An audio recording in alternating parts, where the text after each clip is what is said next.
organizado por el área de inclusión en los estudios superiores de la Secretaría Académica de la Facultad y por el programa de Derechos Humanos. Este es un panel titulado Igualdad, Derecho a la Educación Superior, Ingreso Universitario por más educación, más derecho, que lo realizamos también en homenaje a la trayectoria de nuestra querida Graciela Bieber, que bueno, posteriormente, luego de la participación de los panelistas, le haremos el respectivo y merecido homenaje. Le damos la bienvenida a la señora decana.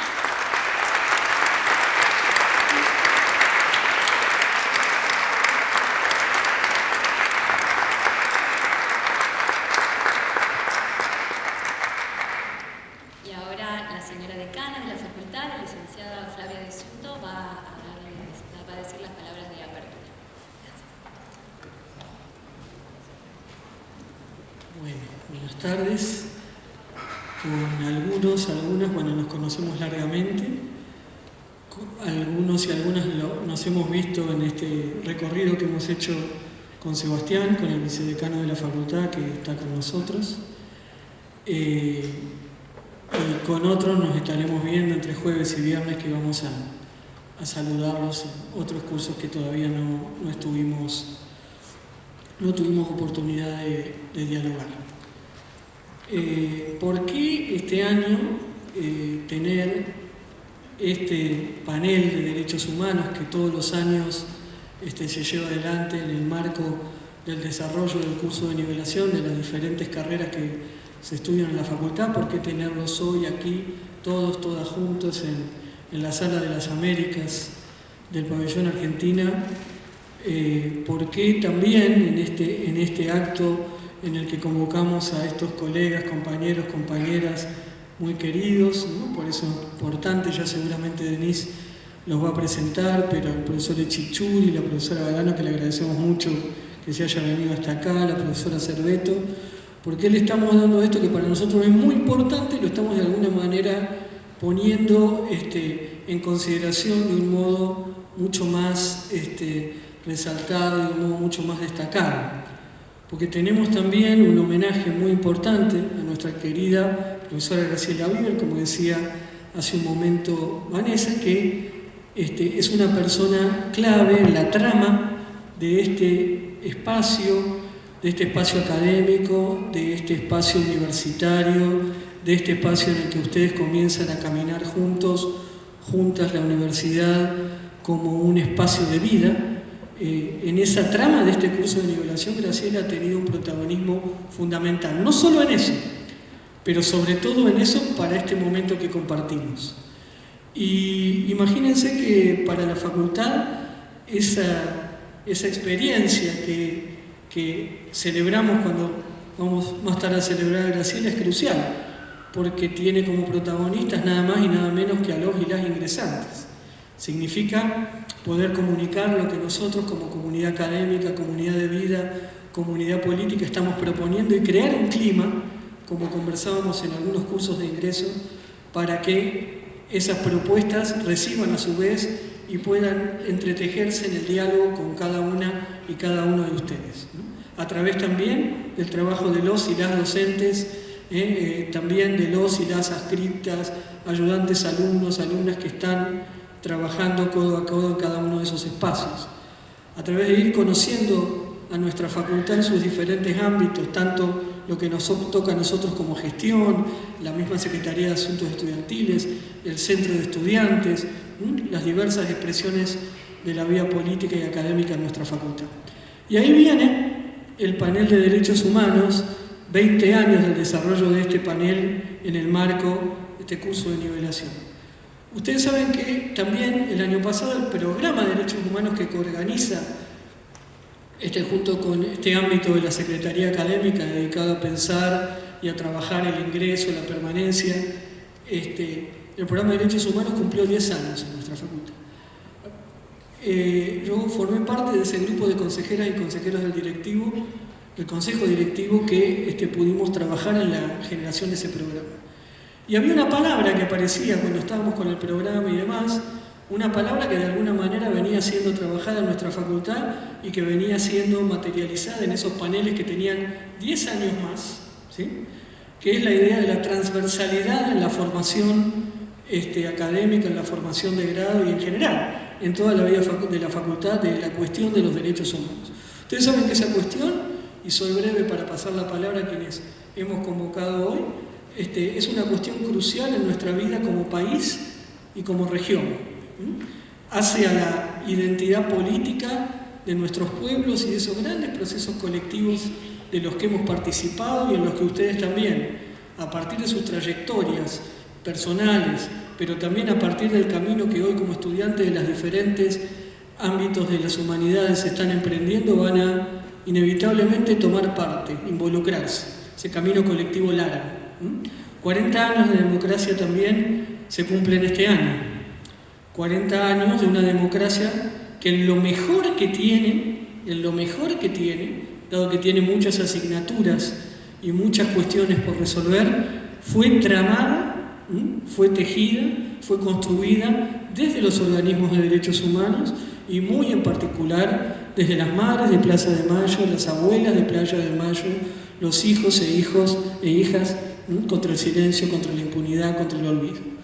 Nosotros y nosotras, muchos de los que estamos aquí, nacimos al calor de la idea de memoria, verdad y justicia, como un programa que tenía que ver con la justicia hacia lo vivido en el terrorismo de Estado, con la memoria, con la verdad, pero como una manera también de proyectar una forma de nuestra vida social y política que pudiera pensarse de otro modo, que pudiera pensar eso que llamamos la dignidad de la vida humana de otro modo, que pudiera caminar con esta mirada, y aquí termino.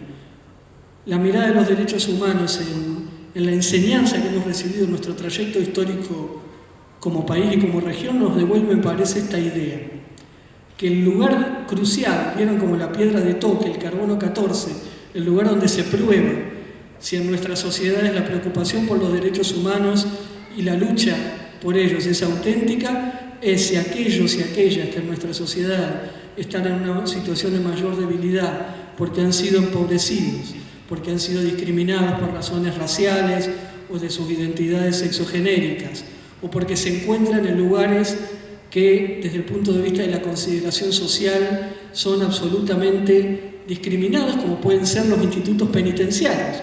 Ustedes saben que es clave en el itinerario de nuestra facultad el trabajo del programa Universidad en la Cárcel. Bueno, si con esos que podríamos decir son, comillas, desde el punto de la consideración social, como personas y como colectivos, los últimos, ¿sí? Las últimas. Nosotros podemos poner a esos últimos o esas últimas como nuestra primera preocupación, como el objeto primario de nuestra reflexión y como el objetivo fundamental de los proyectos y los programas y las ideas, a veces de modo manifiesto y a veces de una manera menos visible, pero sin embargo no menos contundente desde el punto de vista de nuestras opciones.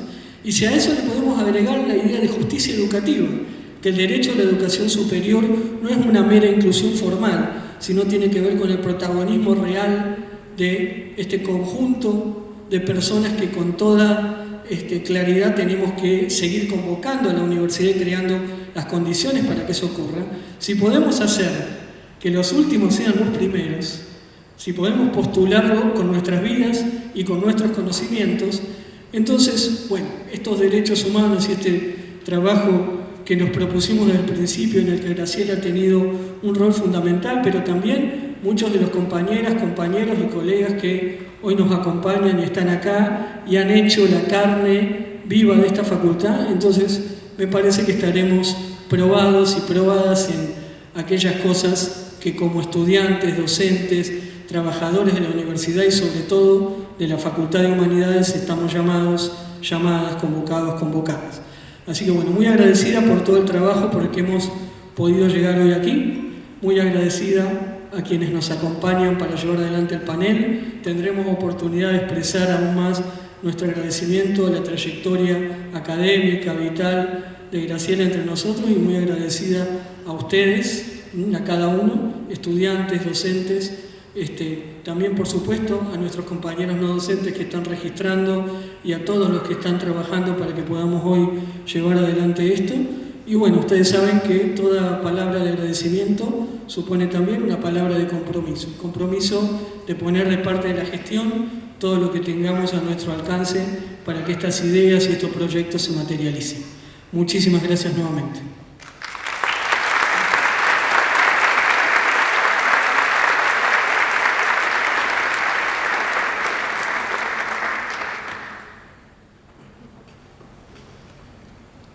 Hola, ¿se escucha? Buenas tardes. Bueno, este evento, como bien lo decía, es un panel homenaje, así que vamos a hacer esta primera etapa, que es este panel que tengo el privilegio, debo decir, de presentar, y luego vamos a dar lugar al homenaje tan esperado y deseado. Conmemorar es, como bien sabemos, una operación memorial que tiene como fin traer al presente un pasado que una comunidad, en este caso nuestra querida Filo, elige rememorar. En palabras de Paul Riquet, la memoria colectiva consiste en el conjunto de huellas dejadas por los acontecimientos que han afectado al curso de la historia de los grupos implicados.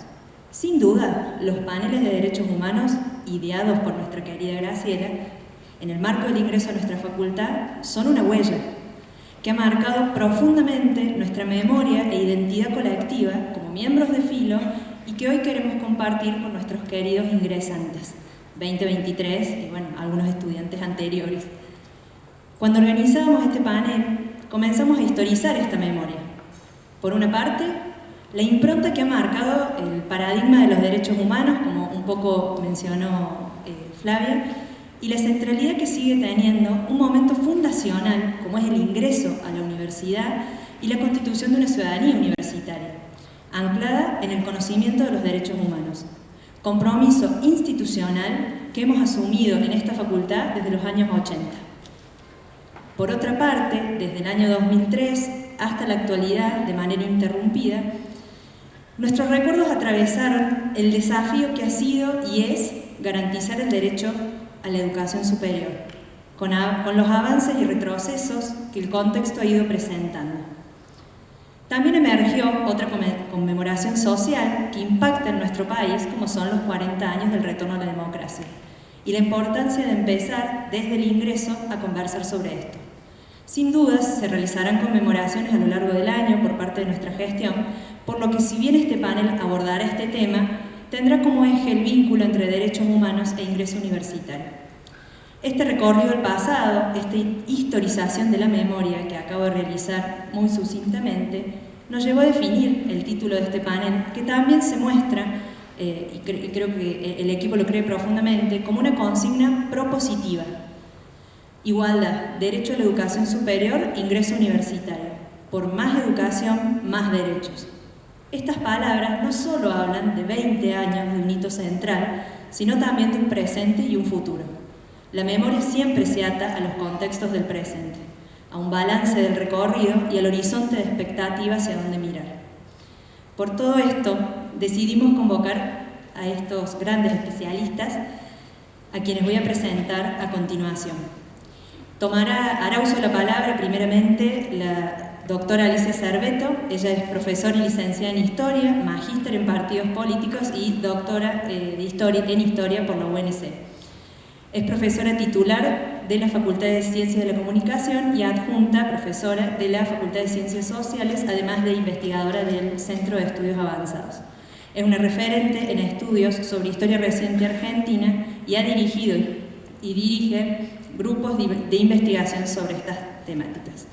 Seguidamente hablará Horacio Echichuri, abogado y licenciado en Comunicación Social, doctor en Derecho y Ciencias Sociales por esta universidad.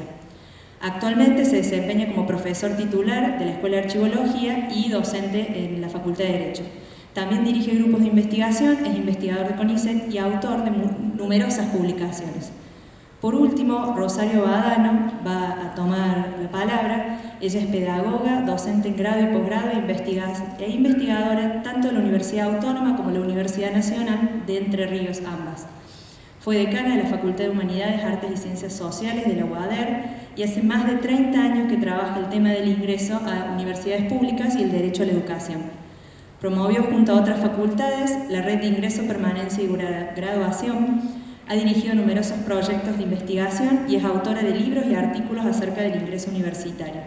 Las ciencias sociales, trabajo docente universitario y derechos humanos. Desde el 2018 es la coordinadora ejecutiva de la Red Interuniversitaria de Derechos Humanos del ya conocido Consejo Interuniversitario Nacional. Bueno, les doy la palabra para que ellos nos deleiten. Bueno, de lo de deleitar es un poquito exagerada. Bueno, buenas tardes a todos y a todas. Muchas gracias por la invitación. Muchas gracias, Vanessa. Muchas gracias, Denise, por la organización, por el cuidado, las atenciones que han tenido con nosotros en los mensajes, en los mails, etc. Así que, bueno, muchas gracias. Felicitaciones también a Graciela por este homenaje, del cual se hablará después, pero bueno, va mi saludo por tu dedicación, tu compromiso con la facultad, con la universidad y muy merecido homenaje. También va un saludo de bienvenida a todos los ingresantes de la Facultad de Filosofía. La verdad que es un placer, es un gusto hablar con ustedes de esto que Denise hablaba de las conmemoraciones. Yo voy a hacer un mix de historia, de formación profesional. Bienvenidos sobre todo los estudiantes de historia. Tengo cierta afinidad. Y un mix así, vamos a hablar de historia y también de conmemoración de los 40 años de democracia, porque bueno, 2023 hay muchas conmemoraciones que los historiadores vamos a recordar, pero nos vamos a centrar sobre todo en las de los 40 años de retorno a la democracia en el país. Bienvenidos también a la universidad más antigua del país. Este año vamos a cumplir 410 años y no es que los docentes que le van a impartir clases tengamos 410 años, algunos somos un poco dinosaurios, pero no tanto. 410 años va a cumplir esta universidad en junio. Eso la proyecta, digamos, como la universidad más antigua del país, una de las más antiguas del continente. Y a lo largo de estos 410 años, la universidad ha ido construyendo un perfil, una identidad y ha sobrevivido a coyunturas y a acontecimientos de los más disruptivos.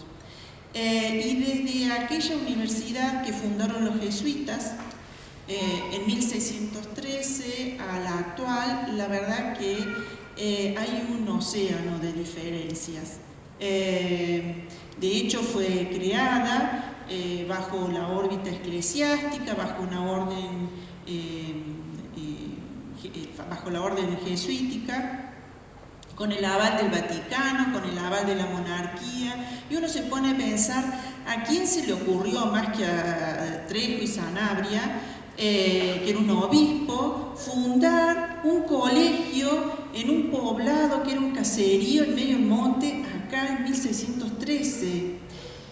O sea, hoy la vemos, la universidad, qué grande, mirá qué linda, qué importante, pero váyanse, imagínense 400 años atrás, era solo un caserío rodeado de los comechingones. Y sin embargo fundaron acá el Colegio Mayor, primero se llamó el Colegio Mayor de San Carlos.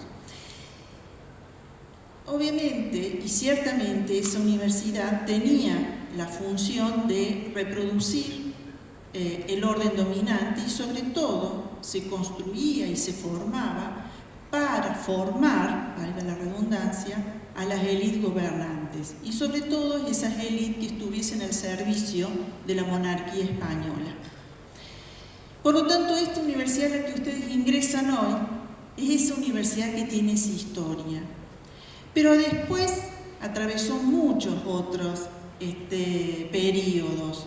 Los jesuitas fueron expulsados, después vino la Revolución de Mayo, que no voy a cometer el pecado de preguntarles en qué año se produjo, doy por supuesto que lo saben. Vino la Revolución de Mayo y Córdoba, que siempre ahí estaba tensionando a favor de los revolucionarios o a favor de los contrarrevolucionarios, tuvo un personaje clave que fue el Deán Funes, otro sacerdote, y que Sarmiento lo describió a Deán Funes como el dios de las dos caras, le decía. Porque Deán Funes era el representante de la Universidad Nacional de Córdoba, entonces se lo decía a Deán Funes, pero también se lo decía a la Universidad Nacional de Córdoba. El dios de las dos caras era ese dios que miraba al pasado y que miraba al futuro. Por un lado miraba al pasado, y esa era la Universidad de Córdoba, conservadora y al mismo tiempo apostando al futuro. Es una universidad que quedó tensionada con los revolucionarios de Mayo, luego de la revolución pasó a la órbita provincial y finalmente con la Constitución de 1853 a la órbita nacional. Después vino la reforma del 18, que fue disruptivo, fue un cambio drástico en la forma de pensarse la universidad. Voy pasando rapidísimamente, en todo caso después si quieren lo ven en Wikipedia. Pero la reforma del 18 cambió el diseño institucional, cambió los objetivos y cambió la misión de la universidad y su relación con la sociedad cordobesa. Dejó de ser aquella universidad escolástica, conservadora, encerrada en los claustros, para abrirse con nuevos paradigmas, para abrirse hacia la ciencia, para abrirse hacia nuevas carreras. Fíjense ustedes que las carreras fundantes de la universidad eran dos, filosofía y matemática, perdón, tres, filosofía, matemática y derecho. De hecho, el derecho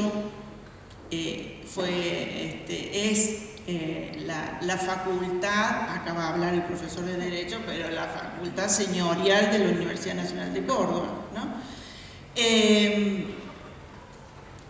Y el siglo XX trae aparejada para la Universidad Nacional de Córdoba grandes transformaciones. Se crean nuevas facultades, de hecho se crea la Facultad de Filosofía, se crean nuevas carreras, se llega con nuevos derechos,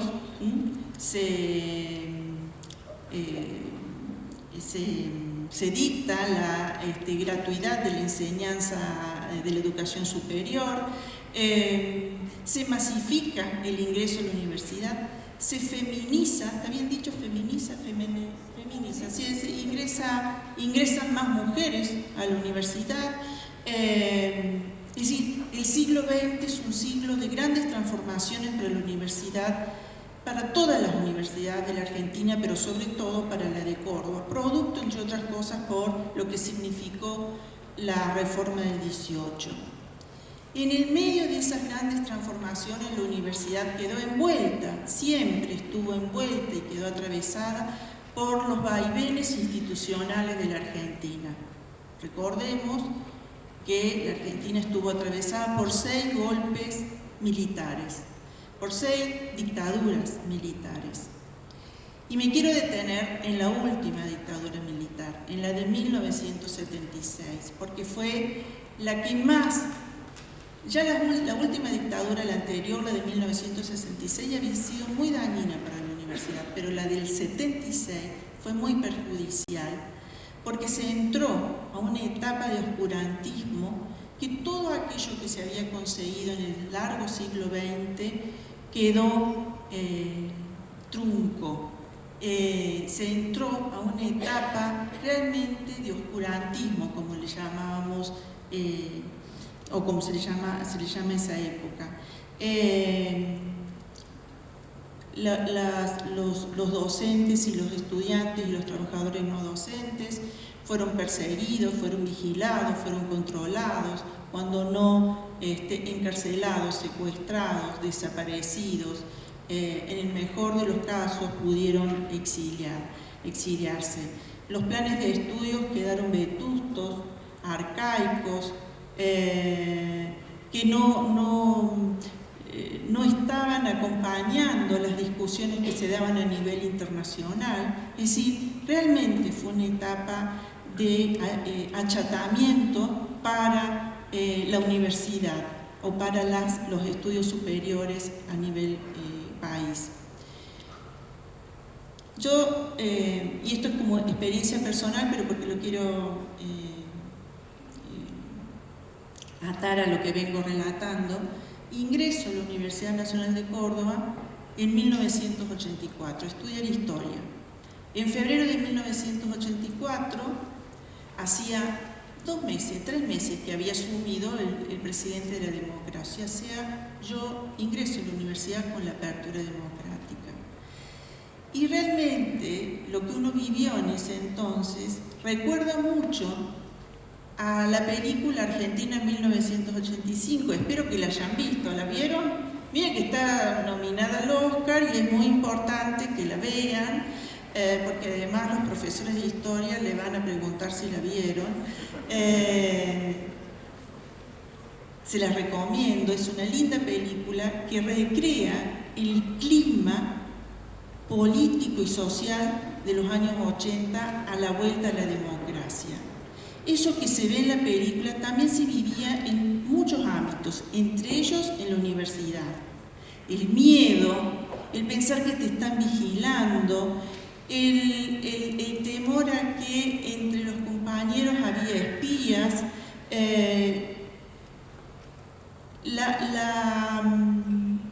las premisas que circulaban eran no te metas, no digas nada, el temor a que quizás los militares podían llegar a volver, porque se habían ido las autoridades militares, pero todo el aparato había quedado. Y había que empezar a democratizar las instituciones. Por lo tanto, celebrar los 40 años de la vuelta a la democracia es celebrar todo el proceso de democratización que se hizo a partir de entonces, porque todas las instituciones comenzaron a sufrir y a experimentar y a llevar adelante ese proceso de democratización, a revisar los planes de estudio, a revisar los concursos docentes, al regreso de los docentes exiliados, a activar los centros de estudiantes porque estaban prohibidos y volvieron a la vida y a su dinámica y a la posibilidad de que pudiesen organizarse los estudiantes, es decir, recuperar la vida universitaria que es tan rica en su discusión, en su debate, etc. Esa democracia que se construyó desde 1983 se construyó sobre la base de lo que sucedió antes, pero sobre la base, ¿qué quiero decir con esto?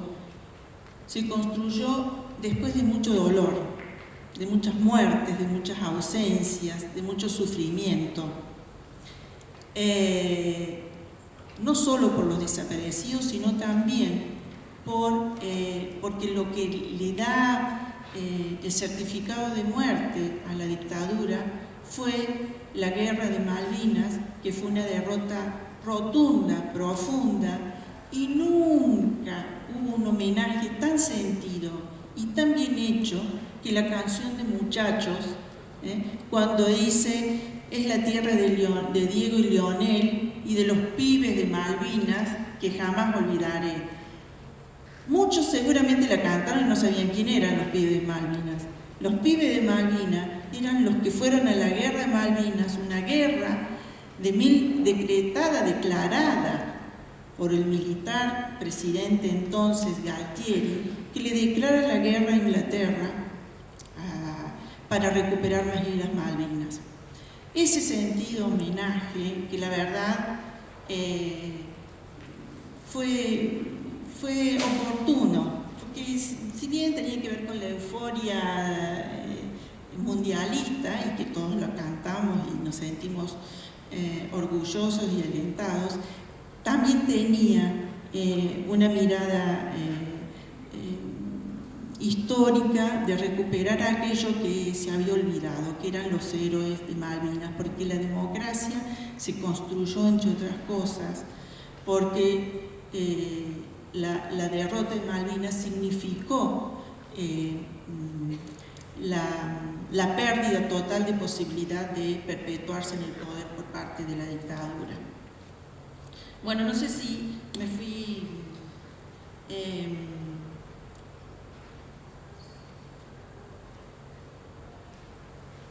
quería decir entonces que ustedes me pueden decir, bueno, celebramos 40 años de la democracia, pero bueno, las cosas no están tan bien. ¿Qué es lo que estamos festejando? ¿Qué es lo que estamos celebrando? La inflación, la grieta, que la economía no va bien, la deuda con el Fondo Monetario. O sea, hay un montón de cosas para decir que no estamos bien. Y entonces, acá yo me permito hacer dos preguntas. La primera es, ¿qué nos trajo la democracia? Y la segunda pregunta es, ¿qué le falta a la democracia?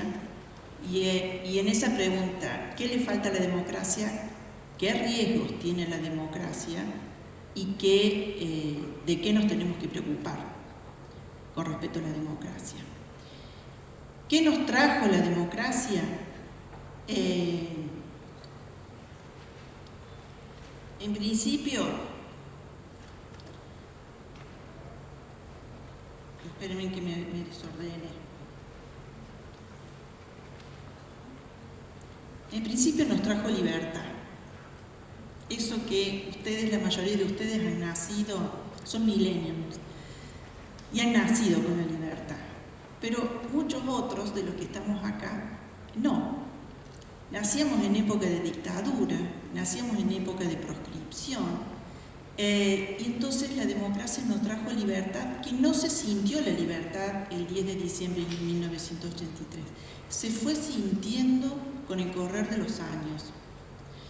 ¿Y qué libertad? Libertad de organizarse, libertad de participar, libertad de hablar, libertad de vestirse como se le cante, libertad de tatuarse, de tener el pelo como se le cante, de reunirse, de besarse en la plaza. Todo eso en muchos años estuvo prohibido. De juntarse en la plaza, de tomar en la plaza, ese tipo de prácticas que para ustedes son usuales, bueno, en otros años eso no existía. Por eso es importante recuperarlo, recordarlo y celebrarlo, de que se volvió, o sea, que se recuperó la libertad. ¿Qué trajo la democracia? Trajo más estabilidad, trajo estabilidad institucional. Puede haber un montón de problemas en la Argentina, pero regularmente las elecciones se realizan. Inclusive cuando renunció el presidente de la Rúa y se fueron y hubo una crisis, la del 2001, todo se resolvió dentro de la Constitución y no hubo fuerza militar ni dictadura. Podemos criticar muchas cosas, pero hubo un consenso político, partidario y de todos los sectores, corporaciones inclusive, sindicatos, etcétera, organizaciones sociales, el consenso democrático. Más allá de que haya algún sector, y espero que sea chiquito, de que diga con los militares estamos mejor, creo que hay un consenso amplio de la perdurabilidad de la democracia. Trajo también más derechos. Trajo, empezando por el derecho al ingreso a la universidad. En el año 84 pudimos ingresar sin cupo, sin examen, y eso se pudo hacer en el 84, pero todos los años el movimiento estudiantil, los docentes apostaban a defenderlo. La universidad libre y gratuita se defiende todos los años, y eso se empezó a hacer desde 1984. Digo, desde el 83, cuando asume el primer presidente democrático, y luego se continúa. Trajo más derechos para la sociedad, desde la ley del divorcio, porque antes nadie se podía divorciar en el país. A lo mejor para ustedes el divorcio ya estaba desde la prehistoria. No estaba desde la prehistoria. El divorcio se instala acá en el año 85, 86, no recuerdo, pero por ahí, 84, por ahí. La ley de divorcio hasta las recientes sanciones de la ley de la IVE, de la ley de identidad de género, etcétera, etcétera. Trajo más derechos. También incluyó el derecho a los estudios universitarios, definido a los estudios universitarios o los estudios superiores como un bien público y un bien social. Y eso quedó registrado en la Conferencia Regional de los Estudios Superiores. En el 2008 hubo una reunión de universidades, de rectores de universidades en Cartagena de Indias, Colombia, y allí dejaron escrito, firmado y sellado que la educación superior es un derecho y es un bien público y social. Eso se hizo producto de la democracia del país y de la región. Y trajo muchos más beneficios, hablándole ya a los ingresantes, más becas, más producción, más derechos para estudiantes, para docentes, para trabajadores, etc., ¿no? Ahora, cada una de esas cosas se lograron desde la vuelta a la democracia, pero además son conquistas que hay que sostenerlas y defenderlas. Las conquistas no es que se obtienen y ya están, ¿no? Hay que defenderlas de forma sostenida. Ahora, usted va a decir, bueno, podemos ir enumerando qué cosas trajo, pero van a decir, ¿qué deudas tiene la democracia? ¿No? Bueno, en principio, ya voy terminando, no te preocupes, en principio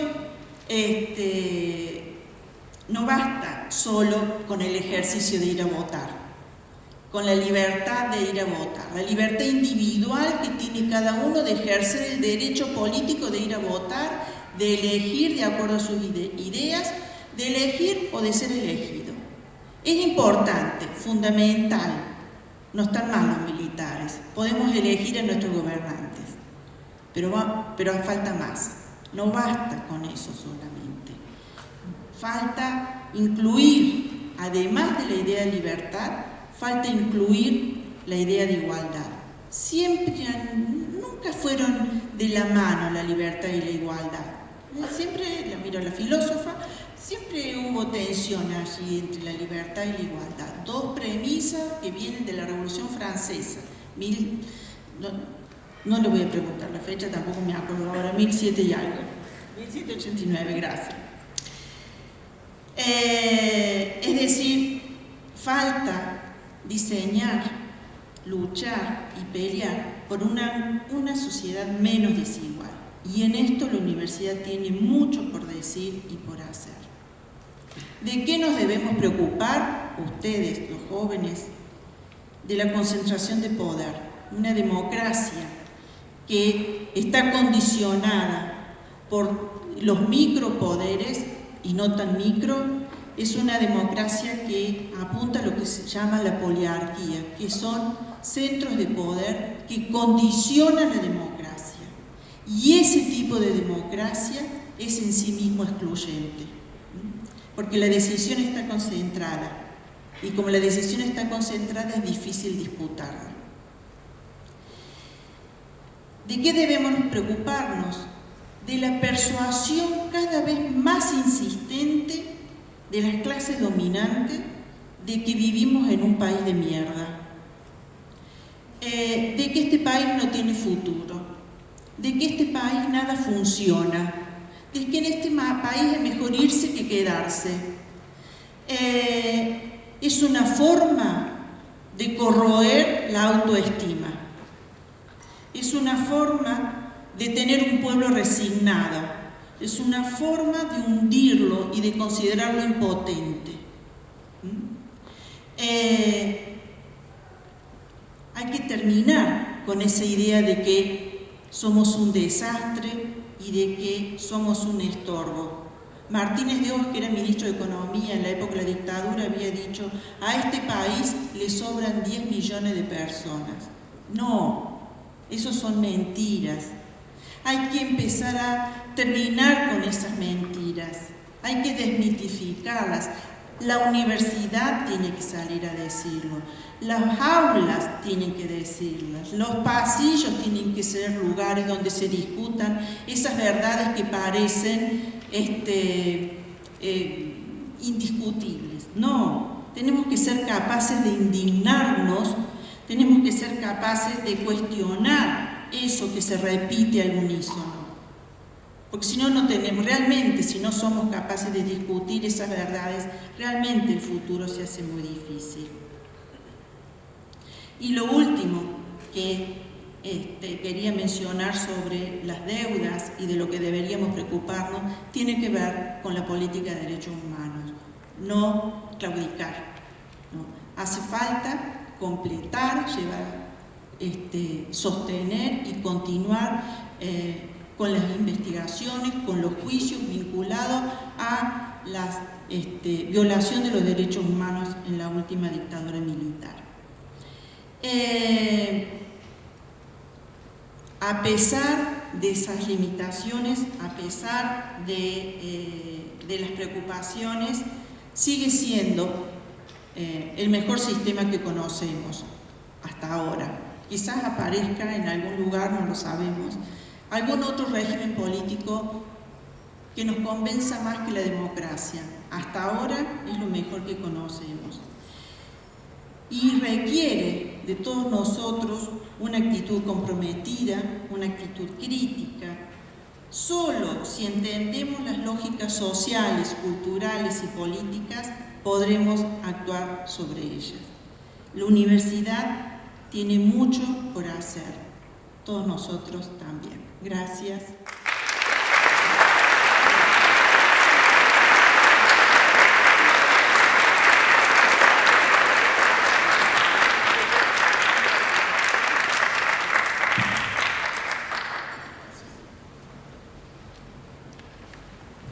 Bueno, ¿qué tal? Buenas tardes a todos, a todas.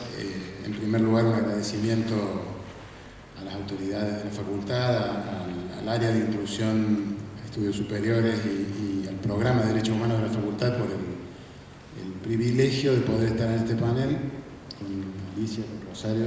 Es un auténtico privilegio y también por la invitación a ser parte en este homenaje justo, merecido, necesario a la profesora Graciela Mimer. Estos paneles que transitamos hoy y que homenajeamos son los que, en términos personales, en la historia personal, son los que me permitieron empezar a hablar con la gente de Filo, con quienes ingresaban a las carreras de Filo desde hace muchos años, pero, por supuesto, de una manera más importante, son paneles que están poniendo en discusión los derechos humanos desde el ingreso a las carreras. Son el umbral, la bienvenida a la educación superior y abren entonces un diálogo entre ingresantes, docentes, egresados, trabajadores, trabajadoras sobre los derechos humanos entre las distintas carreras. Esto también es una experiencia muy, muy valiosa, escuchar a la gente que está interesada en otras disciplinas distintas de aquella que nos trajo a la universidad para poder pensar mejor sobre estos derechos, y esa fue, me parece, desde el comienzo la apuesta de Graciela con los paneles. Esta escucha cruzada, esta conversación permanente. Eso es una parte grande entonces de lo que homenajeamos hoy. Y los derechos humanos son una expresión con muchos sentidos, en alguna medida aluden o nos remiten a valores, a las cosas que consideramos buenas, a las aspiraciones. Tienen una carga ética, un sentido, una resonancia ética importante. Derechos humanos, lo que las personas tienen por ser personas, estrictamente, no por su nacionalidad, por su época de nacimiento, por su género, no. Están asegurados o reconocidos a todas las personas. Pero más allá de esta resonancia ética, también tienen, y debieron tenerla por la experiencia de la humanidad, una expresión escrita, una expresión también en el lenguaje del derecho a la salida de la catástrofe de la Segunda Guerra Mundial, a la salida del Holocausto, a la salida de los crímenes de lesa humanidad de la Segunda Guerra Mundial. La comunidad internacional pensó que era el momento de fijar un límite a lo que los estados podían hacer, a las decisiones que los estados podían tomar en nombre de la soberanía o de la seguridad nacional o del derecho de conquista, y decir, hay ciertas prácticas, hay ciertas cosas que ningún Estado puede volver a hacer. y el trasfondo era esa guerra y la anterior. Entonces se escriben en una declaración, la primera se hace en América, la Declaración Americana de Derechos y Deberes del Hombre, se llamaba en ese momento, y en diciembre del 48 la Declaración Universal de Derechos Humanos, y a partir de ahí los estados van celebrando pactos, acuerdos donde se comprometen entre ellos y ante la comunidad interna, la población de cada estado, en respetar esos límites y en comprometerse a promover estas aspiraciones, estos valores. Son derechos entonces de todas las personas, son poderes que nos reconocen a todas las personas para que podamos tener las condiciones con las que ejercer la libertad. Finalmente, la libertad en abstracto, la libertad vacía o la libertad formal no alcanza si no tenemos condiciones materiales, si no tenemos alimentación, si no tenemos una comunidad que nos sostenga. Entonces, además de la invocación a la libertad, estos derechos empiezan a traer al ruedo la idea de con qué condiciones, cómo vamos a poder ejercer esas libertades. Finalmente son las condiciones para una vida digna, libre del miedo y libre de la miseria. Eso es lo que se pone en el prólogo, en el preámbulo de la Declaración de 1948. Para así poder ejercer la libertad, para decidir sobre nuestra vida propia, sí, la vida personal, como nos recordaba Alicia, la posibilidad de definir todos esos aspectos de nuestra vida personal, familiar, pero también, como el regreso de la democracia mostró, la posibilidad de decidir la vida en común, ¿no? ¿Qué vamos a hacer con la marcha general de la comunidad? ¿Cómo vamos a distribuir lo que producimos entre todos, entre todas? Esas decisiones colectivas, ese autogobierno colectivo también necesita, para poder hacerse en libertad, necesita condiciones, necesita lo que estas declaraciones fueron reconociendo. Y que durante toda la segunda mitad del siglo XX se fueron escribiendo también en el lenguaje del derecho y de las luchas políticas, ¿no? Todo esto cada uno de esos artículos de la Declaración y de los pactos son el resultado de luchas políticas, sociales y de luchas que las sostienen después, ¿no? Esto también Alicia nos lo ha recordado. Ningún derecho queda conquistado para siempre. Por nuestra historia, por el terrorismo de Estado que la Argentina vivió, los primeros derechos humanos en los que pensamos son la libertad, la vida, la integridad física, la libertad de expresión, de pensamiento, la libertad política,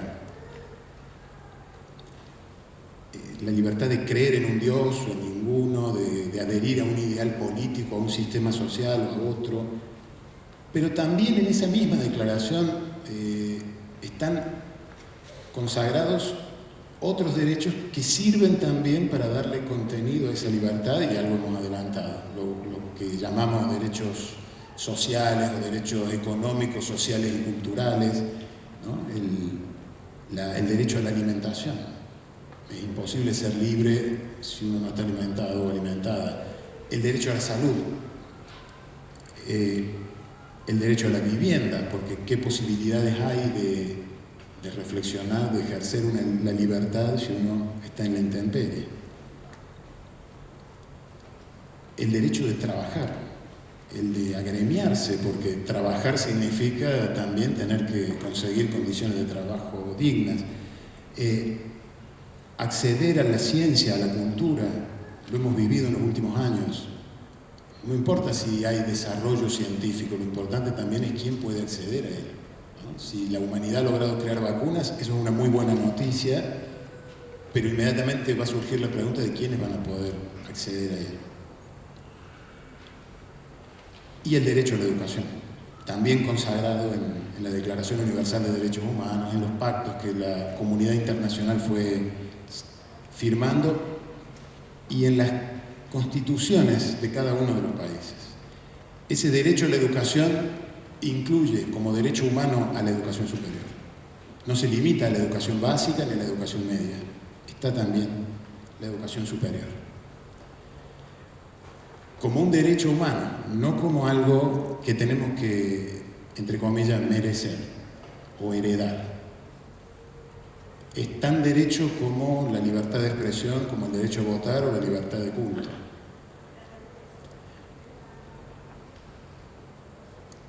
Esos derechos están, decíamos, también en las constituciones de los estados, incluyendo, por supuesto, el Estado argentino. El derecho a la educación superior en la Argentina es un derecho humano y es un derecho constitucional, es decir, un derecho por el que el Estado argentino se ha comprometido ante su población. No son la reivindicación de un grupo, la demanda de una parcialidad política o social. Son un compromiso del Estado con independencia de quién ocupe el gobierno, con independencia de cuál sea el elenco que en ejercicio de otro derecho humano elijamos para que estén. Y por ser un derecho humano, el derecho a la educación superior es universal, está reconocido, decíamos, a toda persona. Si los derechos humanos son universales, entonces nadie sobra, ¿no? Como decía Alicia, cada tanto ha habido distintos sectores de opinión en la Argentina, de la opinión dominante, que han tratado de trazar una frontera entre las personas que hay que incluir y las que no, o las que tienen derecho y las que no, con distintos argumentos. El mérito, uno de ellos, pero no el único. La idea de derechos humanos, en cambio, se basa en la universalidad. Nadie sobra porque a nadie le podemos negar ese derecho. No son mercancías, entonces. Ese es otro argumento que se suele usar para excluir gente. No, esto se va a distribuir a través del mercado. Quienes puedan pagar van a acceder y quienes no, no. Todo lo que sea consagrado como un derecho humano inmediatamente deja de ser mercancía. No se distribuye en el mercado, se distribuye igualitariamente. Y retomando la idea de deudas de una democracia, de la nuestra en particular, también es interesante señalar algo, y es que los derechos humanos no se pierden porque durante ciertos periodos no se respeten. No es que a fuerza de no cumplirlos dejan de existir. Esa sería la esperanza de muchos elencos de gobierno. Bueno, pongámonos firmes, no respetemos los derechos 5, 10, 15 años, a lo mejor se van. Y no funciona así, es todo lo contrario, ¿no? La violación de derechos humanos no los elimina. Lo que genera es, en todo caso, una reacción, una movilización en su defensa, porque siguen teniendo ese carácter de interpelación ética, de decir qué es lo que hay que hacer. Consagrar un derecho, varios, no cambia la realidad. Lo que hace es decirnos qué hay que hacer frente a la realidad. Consagrar el derecho a la alimentación no significa que va a dejar de existir el hambre. Lo que significa es que ya sabemos qué hay que hacer frente al hambre. No adoptar una solución de mercado, no pedirle un certificado de nacimiento correcto a quienes tengan hambre, a ver si merecen estar hambreados o no, sino que es eliminar el hambre, alimentar a la población. Y esto vale para todos los derechos. Es decir, no son un modo de cambiar la realidad, sino un modo de saber qué hay que hacer y cómo organizarnos para alcanzar ese resultado. Son finalmente, entonces, una clave para la vida en común, para la vida personal y para la vida en común, para ver qué hacen los gobiernos, qué deberían hacer, qué no pueden hacer. Los gobiernos, las empresas, las personas, las organizaciones de la sociedad civil, las iglesias, qué pueden hacer, qué no pueden hacer, qué deben hacer. Son una clave para evaluar las propuestas políticas de los grupos, de las parcialidades. ¿Qué propuestas garantizan derechos humanos? ¿Qué propuestas no? ¿Qué propuestas se basan en la restricción de derechos? ¿Cuáles, en cambio, se dedican a promocionarlos? Porque, como dijimos, estos derechos no son opciones, son compromisos del Estado argentino y de quienes quieran ocupar las funciones públicas en ese Estado. Y si son una clave para todo eso, evidentemente son también una clave para nuestra vida en la universidad.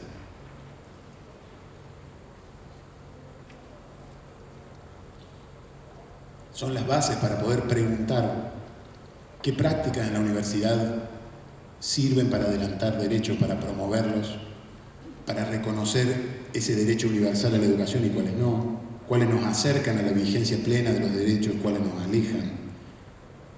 ¿Qué podemos crear como práctica para hacerlo? ¿Cuáles son las que debemos superar? ¿Cuáles son las que hay que abandonar, por más tradicionales que sean? Porque, aunque no lo hemos dicho, ya a esta altura debería ser obvio, la tradición no prevalece sobre los derechos. La tradición también puede ser evaluada a partir de los derechos. Y para cuando egresemos de acá, para cuando ustedes cambien una parte de su título y ya no sean ingresantes sino egresantes, la vida profesional también se puede ver en esa clave. ¿Cuáles de nuestras tareas profesionales, de nuestras prácticas profesionales son respetuosas de los derechos humanos, de esa declaración, por poner una, pero del resto de lo que está en la Constitución, y cuáles no? Y todas las profesiones, todas las ocupaciones tienen esa posibilidad de ser leídas en esa clave. No hay ninguna práctica, ninguna profesión que sea neutra desde el punto de vista de los derechos humanos. Cada profesión puede profundizar los derechos o acentuar las desigualdades, puede encubrir violaciones de derechos humanos o exponerlas. Por eso, cuando ustedes vuelvan en algunos años a este mismo salón, a su colación de grados, que se hace acá, las autoridades universitarias les van a tomar un juramento sobre cómo ejercer esa profesión, y en ese juramento, o en ese compromiso, según lo que elijan, también ejerciendo un derecho humano, va a estar, les van a pedir, antes de entregarles el diploma, el compromiso con poner sus prácticas profesionales y académicas al servicio de la justicia, de la igualdad social, de los valores democráticos y de la promoción del respeto de la Constitución Nacional y de los derechos humanos. Entonces, ese día no va a ser la primera vez que ustedes los escuchen. Muchas gracias.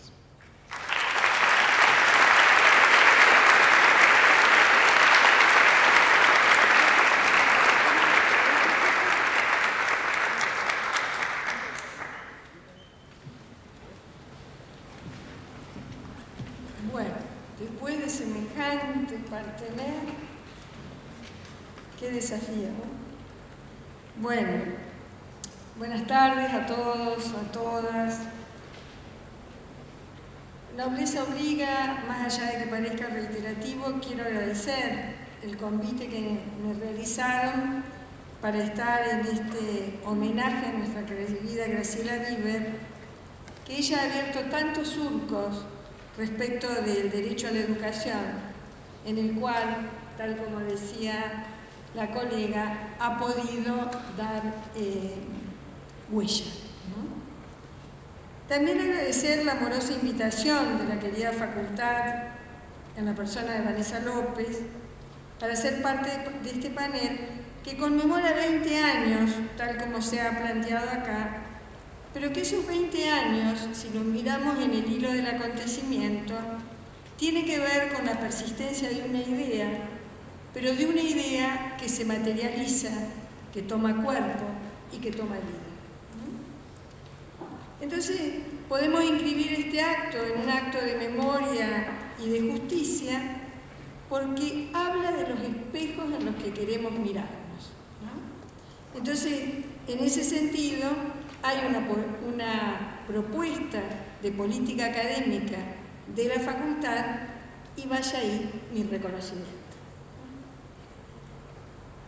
También dar la bienvenida a cada uno de ustedes que han llegado hasta acá, que también, como planteó la colega, llegan a una universidad pública, que no es cualquier universidad, en la cual tienen la alegría, la satisfacción de poder transitar esta historia, no llevándola como mochila, sino tomando el legado para construir nuevos caminos, para construir nuevas fronteras, para conquistar más derechos, ¿no? Entonces, estamos ante la presencia potente de una universidad o de una facultad que, en vez de poder abrumarnos, nos posibilite ser parte de esa historia.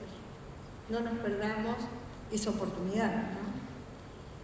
Entonces, ustedes llegaron como acá a este momento del ingreso, que es un momento altamente político para la universidad, porque se intersectan en él el sentido mismo de las facultades, de los campos disciplinares, del derecho a la educación y del futuro. Cada uno de ustedes están sentados allí porque piensan que de este lado del mostrador podemos hacer algo por ustedes, pero aparte de hacer algo, que podemos construir un futuro juntos. Y nosotros desde este lado tenemos un compromiso que venimos desarrollando, batallas culturales que venimos planteando, para que ese futuro sea el mejor futuro para todos, no un futuro para algunos. Esto que planteaba Horacio, de que si el derecho no es universal, no es derecho, es privilegio, es otra cosa, ¿no? Entonces, en este pedido silencioso, en el cual ustedes han elegido ser profesores, técnicos, licenciados, de áreas de 8 carreras que no son cualquiera, ¿no? Son carreras que inciden en el modo de pensar el mundo, que inciden en la manera de pensar y pensarnos. Si pensamos desde la arqueología a la historia, si vamos de la geografía a las letras, si vamos de la educación, no me quisiera olvidar de ninguna, a la antropología, ya no sé cuántas nombré, pero en cada una de ellas no hay un sesgo, tradición mercantilista que nos haga pensar cuantificablemente ese conocimiento, sino que ese conocimiento nos da la gran posibilidad de ser un campo de derecho, de ser un campo en el cual podemos narrarnos y narrar a otros en la intervención profesional, siendo profesores, siendo licenciados, siendo investigadores, siendo lo que seamos, una manera de entender el mundo. Pero no es un mundo de Disney World el que estoy planteando. Es un mundo en el cual el cúmulo de contradicciones, el cúmulo de miserias humanas, el cúmulo de situaciones en las cuales vivimos conviven con las utopías y las posibilidades de ser otros, de construirnos otros. Esto que decía Horacio, de que la Declaración Universal surge a partir de pensar en que estábamos patéticamente congelados ante el horror de los genocidios y nos merecíamos un mundo mejor, nadie en su sano juicio puede decir que no seguimos pensando en poder construir un mundo mejor. Agregaría en un subtítulo de poder construir una universidad mejor, en poder construir mejores seres humanos cada uno de nosotros, ¿no? Entonces, de este lado está un silencio sobre eso, una expectativa de que podemos hacer algo con esto que se llama carrera, que es horrible, se llama carrera, que vamos corriendo, no sé hacia qué cosas, ¿no? Sino que mientras tanto, también crecemos, nos enamoramos, se casan, tienen hijos, o sea, hay una cantidad de cosas que pasan en este periodo de la vida, dentro de la universidad. Entonces, es un periodo altamente generativo, pero como trabajamos con el campo de las ideas no trabajan en la cabeza, trabajan en el cuerpo, en las cuerpas de cada uno de nosotros, trabajan en los modos en que nos relacionamos. Y si decimos que lo que vamos a estudiar es cómo nos pensamos y cómo nos proyectamos en clave de estos campos disciplinares, es donde hay un núcleo fuerte que tenemos que poner en tensión y problematizar, que tiene que ver con algunas de las problemáticas que los compañeras y compañeros de la mesa han planteado. Uno de ellos tiene que ver en qué espejo nos miramos en este país de mierda, en cómo negamos lo que nos pasó, en cómo bajamos precio al otro ser humano, en cómo planteamos situaciones en las cuales creemos, o no creemos, nos hacen creer de que podemos salvarnos solas. Ese punto nodal, que es la construcción de la otredad, la construcción del otro, es el vínculo que necesariamente tenemos que establecer entre los seres humanos, pero con el conocimiento también, incluido. No hay vínculo en el cual nosotros establezcamos una cuestión que no es ñoña, no es cuánto te quiero, por eso te aporreo, sino de cuál es la situación en la cual ese lazo social que sí la dictadura rompió, porque la dictadura nos hizo pensar que el otro era la sospecha y la amenaza a mi vida, no lo hemos, es una de las deudas que todavía nos quedan, no lo hemos podido reconstruir en la democracia.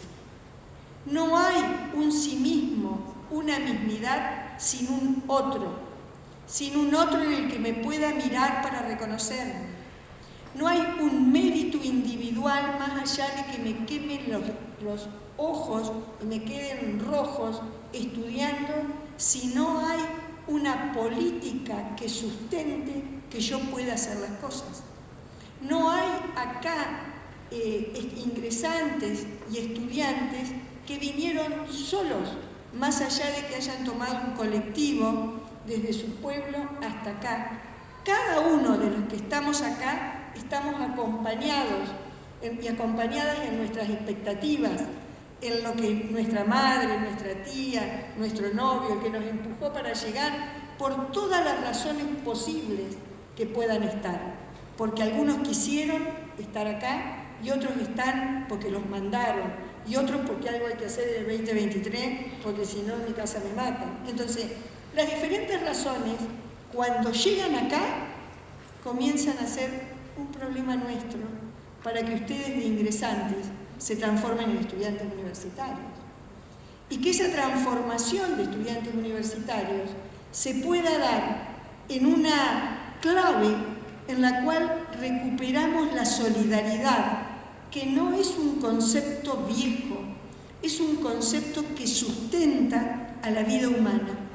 En la pandemia nos dimos cuenta también de que podíamos tener toda la plata del mundo y no podíamos tener las vacunas, de que la salud y de que la situación en la que vivíamos no se planteaba desde una soledad, que hacernos creer que nos privatizan la vida es el derecho más importante, más, digamos, espurio, que nos matan, sino de que nosotros debemos volver a recuperar que es en el colectivo, que es en el conjunto donde la condición humana tiene sentido.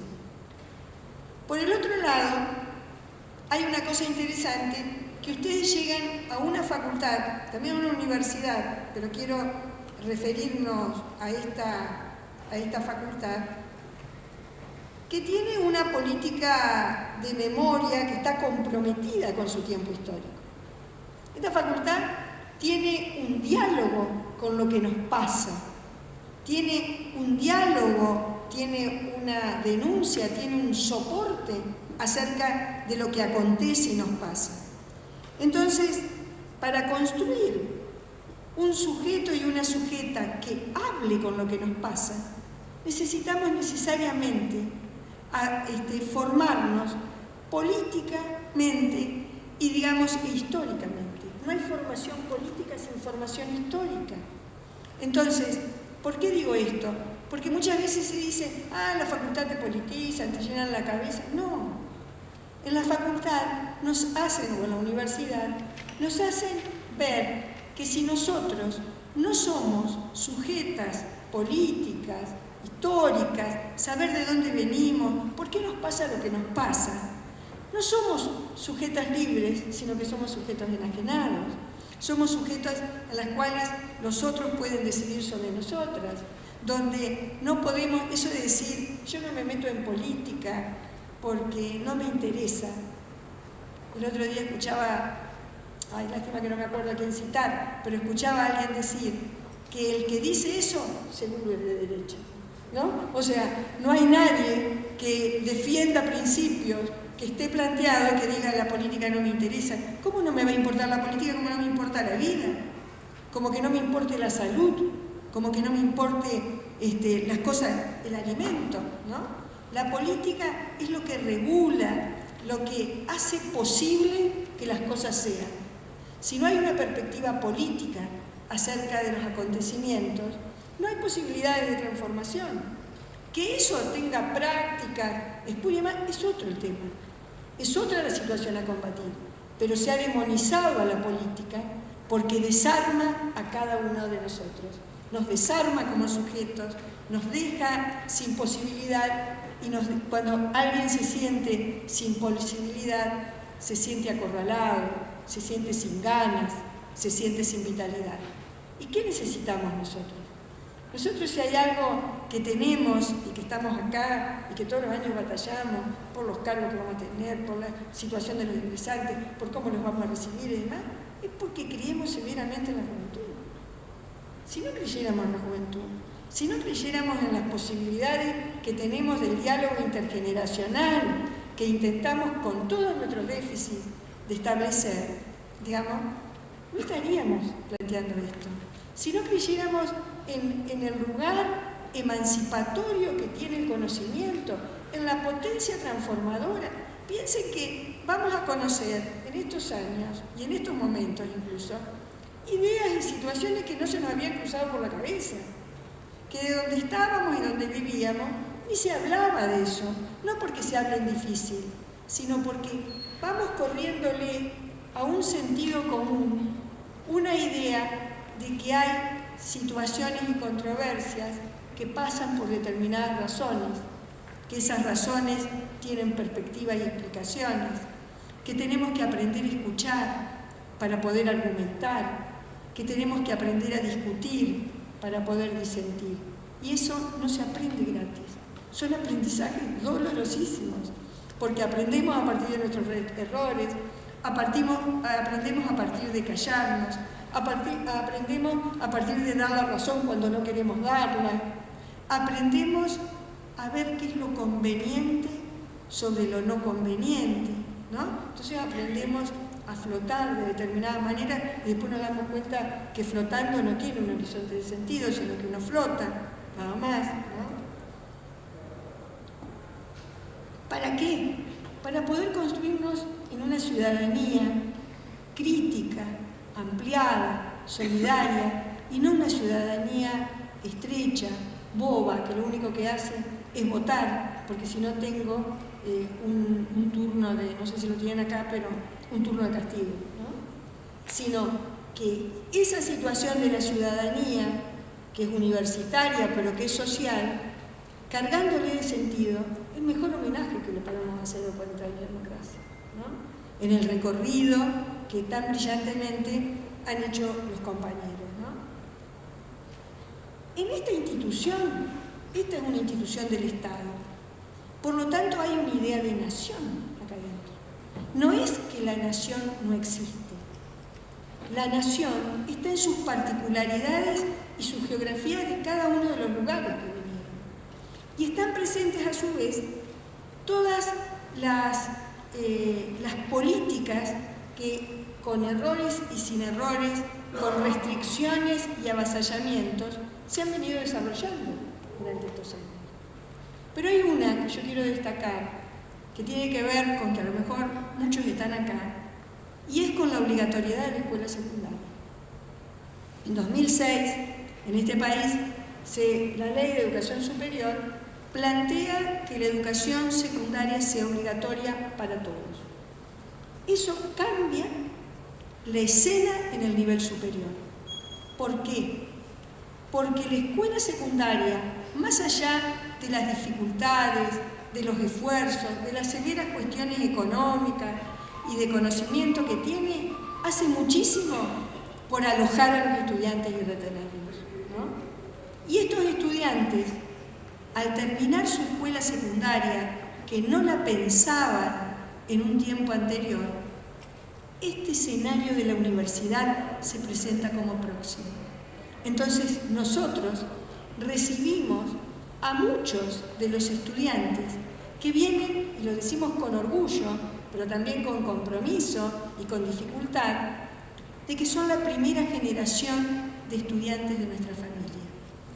Y eso, que es un orgullo, condensa una cantidad de enormes problemas. Ojalá haya muchos primeras generaciones en esta sala.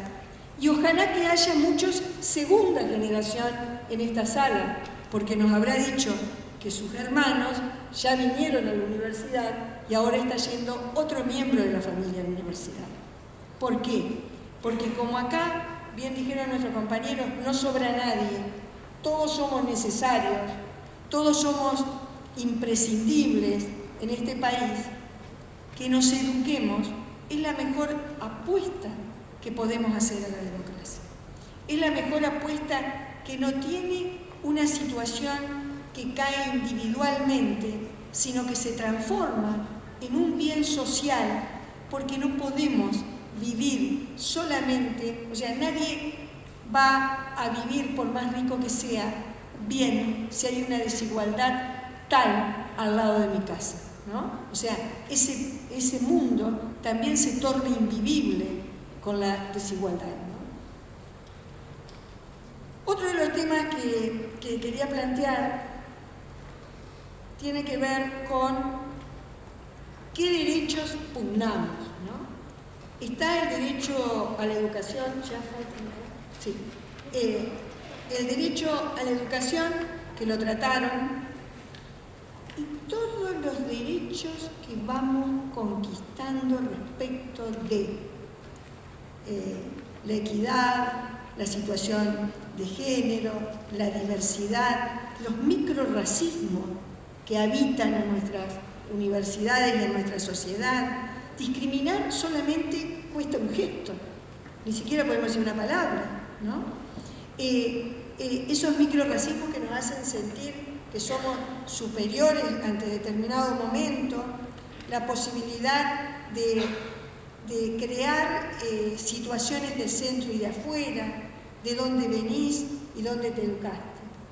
Tener la posibilidad de que esas diferencias, hay una cosa que repito a todos los que me han venido escuchando, pero que me gusta mucho, que es de Sousa Santos, dice, la igualdad en la diferencia, porque esto que se planteaba como la igualdad no es homogeneización, la igualdad no implica que todos caminemos y cantemos la misma canción, sino cómo en la diferencia vamos hacia un horizonte de sentido que es común. Y esos son aprendizajes posibles en este lugar. En este lugar son necesarios y en este lugar se deben realizar. Bueno, cada uno de ustedes y de nosotros tiene una cantidad de sueños, ¿no? Tiene una cantidad de ganas de realización, tiene una cantidad de proyectos a realizar. Sean bienvenidos, hagamos un campo en común, hagamos de la condición humana el mejor lugar del mundo y de los derechos hacer el ejercicio que se materializa en cuestiones. Y acá se materializa en actividades, en gestos, en investigaciones, en las cuestiones de extensión, en mirar al otro. En la medida en que podamos mirarnos y reconocernos y que el otro me devuelva quién soy, habremos ganado alguna de las batallas culturales. Nos quedan muchas, no importa cuántas, no importa cuántas perdamos, porque nadie nos ha vencido. Muchas gracias.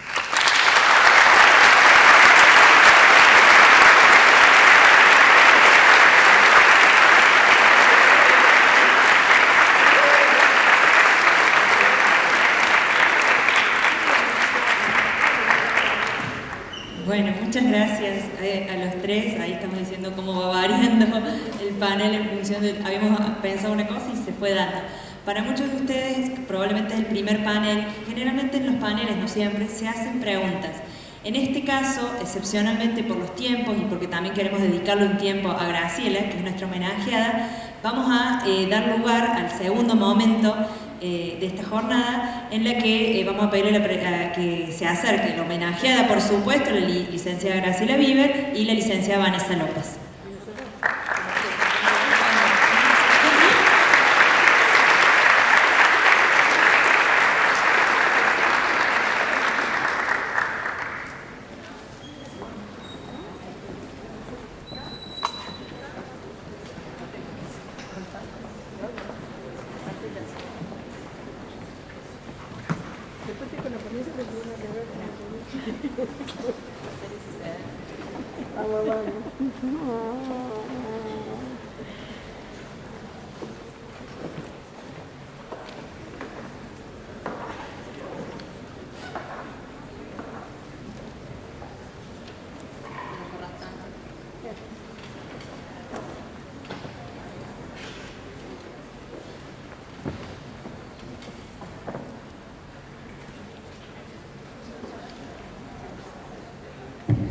Bueno, un momento bastante conmovedor para mí que... ¿Más fuerte? ¿Ahí? ¿Escuchan? ¿Sí? Bien.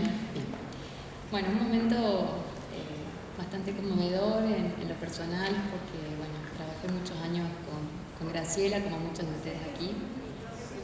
Oh, más cerca ahí. Bueno, ahí está. Ahora.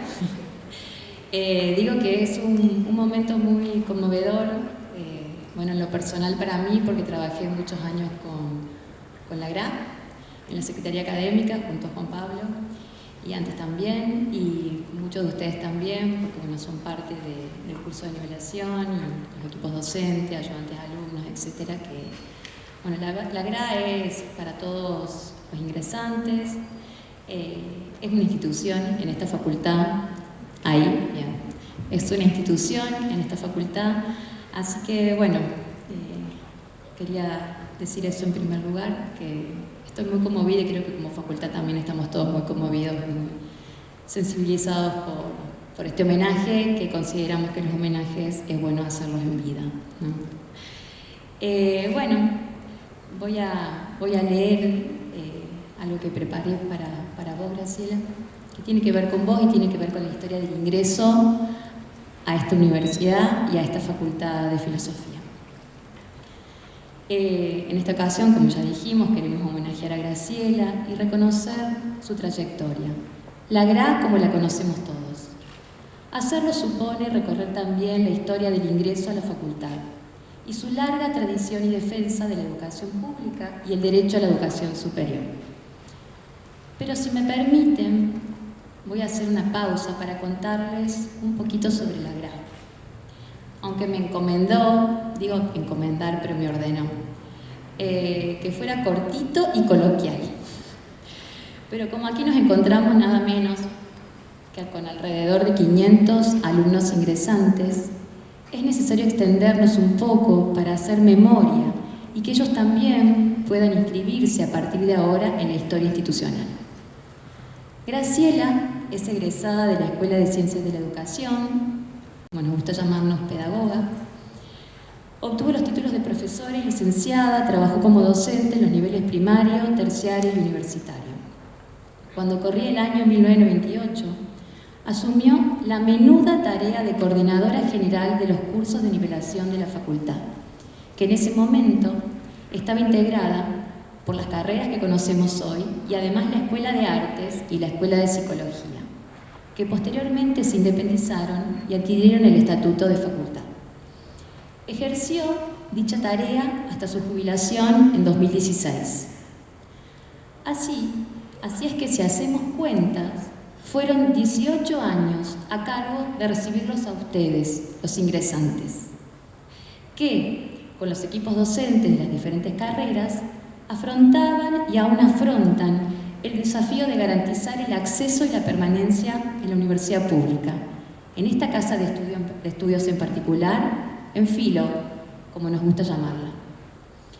Es importante aclarar que los cursos de nivelación como tramo inicial de las carreras de grado se implementaron recién en la década de los años 90 con los objetivos de, entre otros, abordar contenidos específicos, iniciar en las prácticas del aprendizaje universitario y formar en el rol del estudiante universitario, según así lo estableció la resolución del Honorable Consejo Superior en ese periodo. Esta facultad, en ese contexto, decidió que el ingreso no sería restrictivo y que contaría con un módulo sobre ciudadanía universitaria, un módulo común a todas las carreras. Se pensó desde sus inicios, y allí Graciela también tuvo una gran responsabilidad, en promover la formación de los estudiantes en la universidad pública, en tanto, como lo expresa Sandra Carli, es un espacio de constitución de sujetos educativos, pero también como creador de condiciones para la producción de sujetos políticos y culturales. Ya en el año 2003, en el contexto de la crisis económica social que vivió nuestro país, Graciela, junto a los equipos docentes, organizaron las primeras jornadas interescuelas, destinadas a fomentar el intercambio entre docentes y especialistas y estimular en los ingresantes el interés por prácticas profesionales comprometidas con lo social. A lo largo de estos años se mantuvo este tipo de actividad, pero con una orientación clara hacia el tratamiento de los derechos humanos, en un sentido amplio. Y hoy nos encontramos aquí celebrando los 20 años ininterrumpidos de la implementación de los paneles sobre derechos humanos. Y quisiera destacar la relevancia de esta iniciativa, puesto que, parafraseando a nuestro querido Juan Pablo Abrate, la problemática de los derechos humanos constituye en sí misma un eje transversal de la formación, aunque ha sido siempre difícil su inclusión en instancias formales. Las características de los planes de estudio y el énfasis disciplinario y profesional de las carreras universitarias suele obturar el desarrollo de estas temáticas. Los derechos humanos, como dijeron los panelistas, abarcan una multiplicidad de campos disciplinares: derechos sociales, políticos, culturales, ambientales, sexuales, reproductivos, lingüísticos y comunicacionales, y conforman un extenso campo de formación e intervención profesional que no debería desconocerse o ignorarse en los espacios universitarios. Por otra parte, el conocimiento de la historia reciente y la recuperación de la memoria son ejes transversales de la formación académica y profesional y de la consolidación de la ciudadanía universitaria, la cual se presenta como una de sus dimensiones centrales. En línea con este desafío de instalar o institucionalizar la temática del ingreso y los derechos humanos, nuestra homenajeada, la GRAM, junto a Secretaría Académica, organizaron el primer encuentro nacional, la problemática del ingreso en las carreras de Humanidades, Ciencias Sociales y Artes en universidades públicas, allá por el año 2004. Actividad pionera que posibilitó instalar el debate y la reflexión en torno a las problemáticas y desafíos del ingreso a la universidad pública. De igual importancia, y según el diagnóstico de diferentes especialistas, uno de los principales desafíos en el acceso a nivel superior es la articulación con el nivel secundario. Pero también allá fue Graciela y participó como coordinadora y directora del programa de articulación Escuela Media Universidad desde el año 2005 al 2011, dependiente de la Secretaría de Asuntos Académicos de la Universidad. En pos de fortalecer el tramo inicial del ingreso, entre los años 2010 y 2012 se crean los primeros cargos docentes permanentes de profesores adjuntos y asistentes en las carreras con mayor matrícula. Desde entonces y hasta hoy, pudimos sostener esa política de fortalecimiento progresivo de ingreso a la facultad.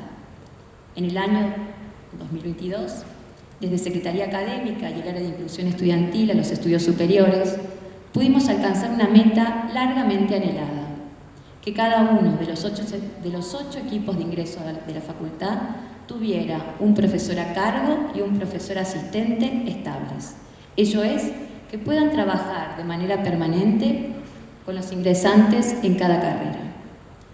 En el año 2012 se incorporó también el módulo común Aportes teóricos políticos feministas a los campos del conocimiento disciplinario, que permite atender las necesidades, problemáticas y demandas de formación de nuestros estudiantes desde la perspectiva de derechos, por lo que se incorporaron también al equipo docente especialistas en dichas temáticas.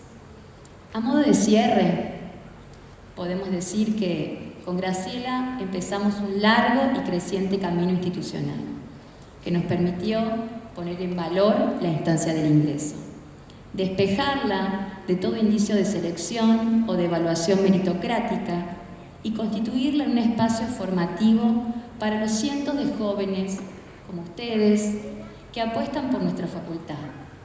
Un primer espacio universitario para aprender no solo de qué se trata tal o cual carrera, de lo que allí se estudia, sino también de lo que implica ser un ciudadano universitario. El valor que tienen las políticas de derechos humanos y de género para repensar las complejas tramas subjetivas, históricas y políticas de nuestra cultura y nuestra actualidad.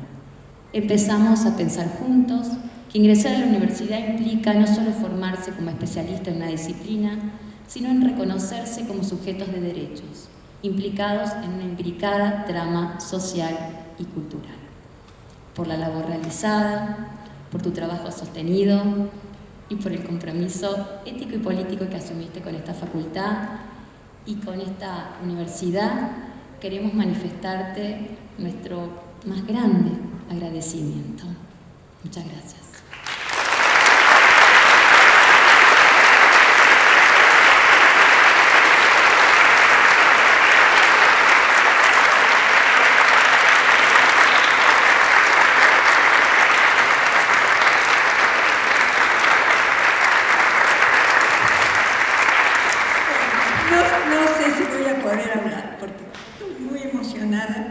Pero realmente quiero extender este agradecimiento, este reconocimiento a todas las autoridades con las cuales pude trabajar desde el 90 y especialmente desde el 98 en adelante, las autoridades de la facultad, los docentes queridos que me han acompañado tantos años y que me han tenido que aguantar, los no docentes que me apoyaron y nos apoyaron, y bueno, y a todos los ingresantes que también nos tuvieron que sufrir y también disfrutar en algunos momentos. Creo que mi tarea no fue posible si no hubiera tenido el apoyo de todos los que menciono, y creo que me quedo corta. Pero bueno, gracias, gracias. Gracias.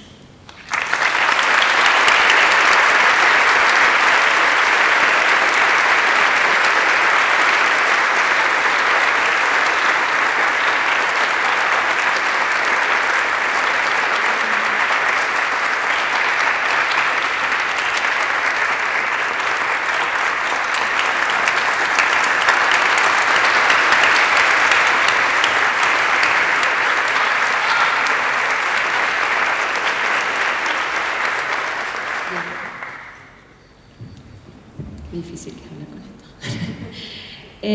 Bueno, pero no termina acá, así que no. Bien, ahora invitamos a la señora decana, a Victoria Chabrando, coordinadora del programa de Derechos Humanos, y a los profesores coordinadores de las carreras a hacer entrega de la resolución de conocimiento y de un presente para Graciela. Así que, formalmente invitados. Venís, Damián, te toca.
Muchas gracias.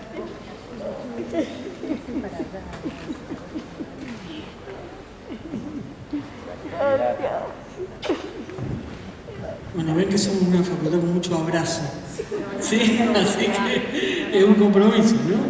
De la memoria y el abrazo. Digo, para que no piensen que todos estamos, no es un hecho aislado, es cuando hay una persona que nos abraza a todos y a todas y a las generaciones. Así que acá está la resolución que doy yo como decana, pero en esta cosa loca de la vida, ustedes saben, yo no me gradué acá. Y aquí, sacando el vicedecano, que igual que yo, viene como peregrino a esta tierra, todos estos compañeros y compañeras han hecho realmente este camino, la facultad. Uno se prende en un momento, esta es la gracia de la universidad pública. Pero yo quiero pedir un aplauso muy grande, nuevamente para Graciela, pero para todos estos colegas, amigas que han hecho y hacen, como aquí, allí, la facultad todos los días.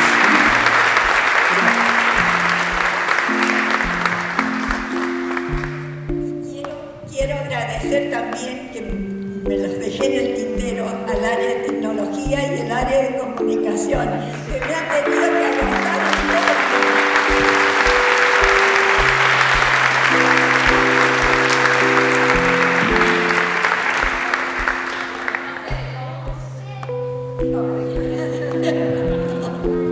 ¿Cuándo me van a hacer llorar?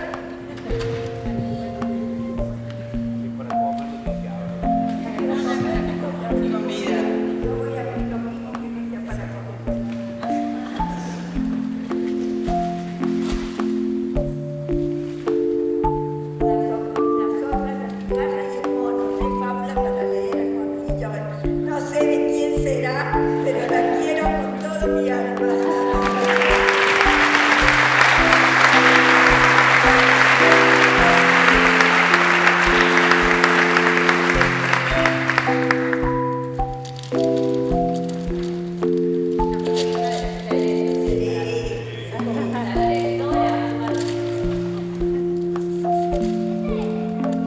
Y María Teresa Trueno con lengua madre.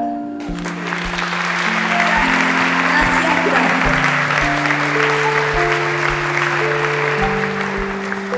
Un abrazo grande y el mejor éxito para los ingresantes 2023.